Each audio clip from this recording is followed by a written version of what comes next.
1001 is a crime drama film that is now available to check out in theaters. I've heard a lot of YouTubers really rant and rave about this film, so what did I think about it? Well, let's discuss it. After unapologetic and fiercely loyal Inez kidnaps her son Terry from the foster care system, mother and son set out to reclaim their sense of home, identity, and stability in a rapidly changing New York City. The film stars Teyana Taylor, Kingsley, Aven Courtney, Josiah Cross, Terry Abney, Delissa Reynolds, Amelia Workman, and many others, and was directed by A.V. Rockwell, and this is her directorial debut. 1001, I did see a bunch of YouTubers actually checking out this film, and I did watch a trailer recently just to kind of get it in trailer format. I kind of already knew what the film was actually about. So the film, it takes place in Brooklyn, and you're following this character, Inez, played by Teyana Taylor. And I've never seen her in any films to my knowledge, but I think that she does a really good job really portraying this woman that is just getting out of jail. She really likes doing hair, but she's kind of hustling, trying to even make any kind of money. She doesn't live in a home. She's living out of a shelter. She's going from friend's house to friend's house. And there's this little boy named Terry that she wants to take from the foster care system.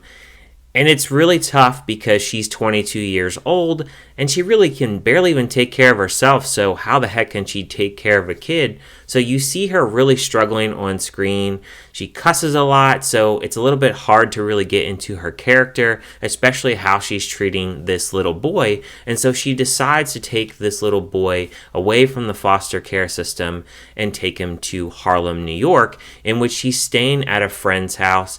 And you see the struggles between her and this little boy. Eventually, they do find a place, but of course, it's not the best of place. So you see their struggles through the projects and where they're living, and you can really tell that it's very hard on them. She's really having a hard time really identifying with her son and just kind of building that relationship. And there are certain things in the film that show that she's trying to build that relationship, like reading him a bedtime story or teaching him how to play wiffle ball. So she tries to really incorporate her being as a mother, because people do call her a really bad mother, obviously because she didn't really have a home and she didn't really have a job or anything. So you can really see her kind of progressing throughout this film. But I will say, when you're watching this film, if you haven't been in this situation, or if you're not really sympathetic to somebody that is technically a criminal, and she is breaking the law here by taking this boy out of the foster care system, I can understand where it could be kind of tough to really follow her character and really root for her as a mother, because she really doesn't come from a good background. But at the same time, it isn't really all her fault, I would say, to a T, because she grew up in a really rough childhood. So you see that circle kind of going in between families. And that's something that you really see throughout this film, especially because this little boy, he doesn't have a father, and he's asking where his father is. And so she tells him that, oh, don't worry about him, I found a better guy. So she has this guy named Lucky that she knew because he was an inmate and he also got into trouble just like her.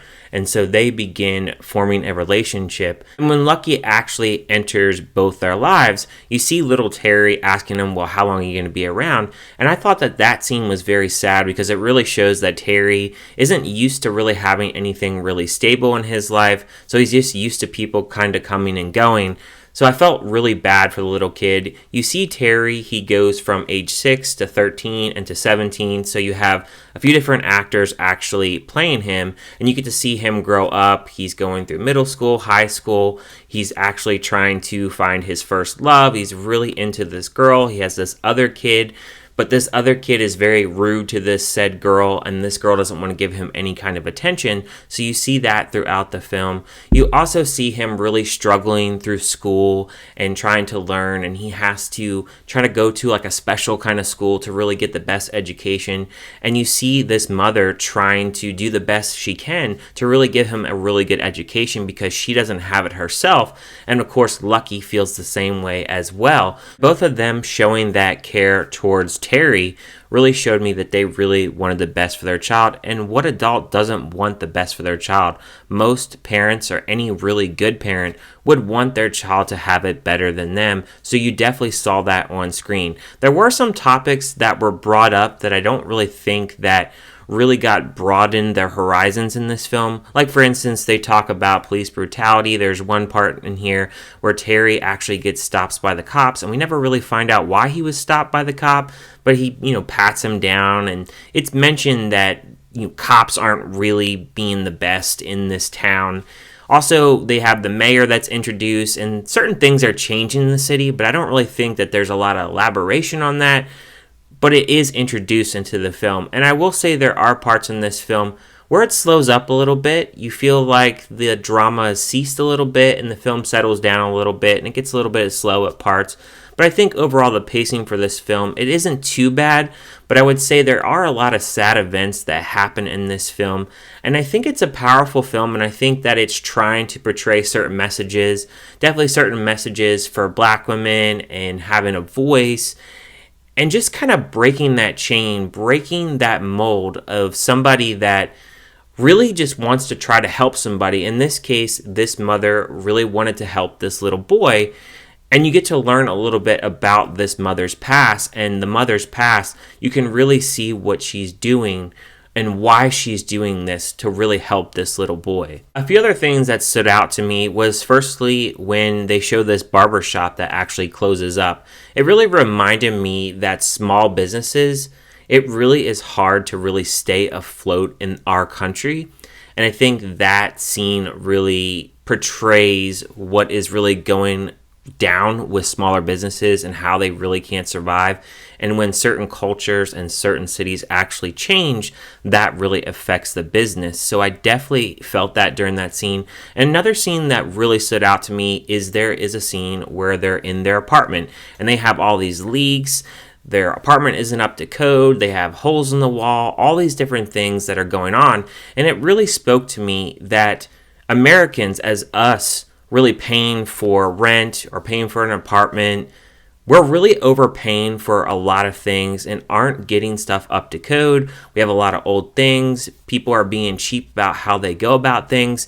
And it also reminded me of the time when I was in an apartment and I was paying like $1,200 for a 2-bedroom apartment, which was a lot during that time of what kind of job I was actually working on. And I just remember a lot of things breaking, things not being up to code. I remember we had some bug problems, which were not dirty people.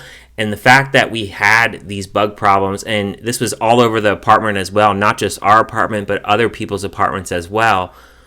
This movie, it really reminded me of those times and how it wasn't a fun thing for me. And the fact that we saw this on screen with this mother who was working hard and probably not making enough money to really even really live, really just kind of just survive and do like the main kind of things, like main bills and stuff. It really reminded me of the rough times when I was in my apartment. So that definitely struck a chord in me, and I definitely felt for the mother in that case because she was trying to do the right thing. And I can imagine if you're a criminal and you've done a lot of things, it's probably really hard to get a job.